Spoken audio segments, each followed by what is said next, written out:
gate চাওক আমি ইয়াতে আছোঁ যিহেতু গেটটো খোলা নাই আমি দুদিনৰ পৰা উমৰাচত বৰষুণ দেখা পাই আছোঁ নেৰা নেপেৰা বৰষুণৰ ফলত গেট একচুৱেলি গেট খোলা নাই গেটটো অলৰেডি খোলাই আছিলে গেটৰ ওপৰেদি ফ্ল' হৈ আছে মোটামুটি দেখা পাই আছোঁ আমি ইয়াৰ পৰা 3 ফুটমান পানী এক্সট্ৰা ওপৰলৈকে উঠিছে তো মই যদি ক'ব বিচাৰোঁ তেনেহ'লে গেটটো একচুৱেলি খোলা নাই বাট পানী আহি আছে এই পানীখিনিয়ে কি ধ্বংসলীলা কৰিব পাৰে সেইটো এটা ডাঙৰ বিষয় হ'ব পাৰে কাৰণ এই পানী গৈ আছে কাৰ্বি আংলং নগাঁও তো নগাঁও যমুনামুখ আৰু আপোনাৰ কামপুৰ ছাইডৰ মানুহখিনিৰ কাৰণে বহুত ডাঙৰ বিপদ আহি আছে মোৰ এনেকুৱা লাগিছে আৰু এই বিপদখিনি উমৰাচুৰ পৰা গৈ আছে লাহে লাহে এই শব্দ শুনা পাই আছে চাগে আপোনালোকেও মোৰ মতেদি তেওঁলোক অলপমান চম্ভালিব সময় হৈ গৈছে মানে চাওক যদি আৰু দুদিনমান বৰষুণ পৰে তেনেহ'লে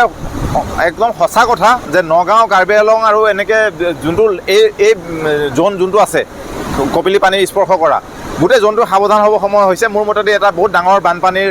অহাৰ সম্ভাৱনা এতিয়া বৰ্তমান প্ৰকট হৈ পৰিছে মই ইয়াৰে উমৰাচুৰে মই ইয়াৰে চাবলৈ আহিছিলোঁ লগতে মই অলপ ব্লগিং কৰোঁ চ'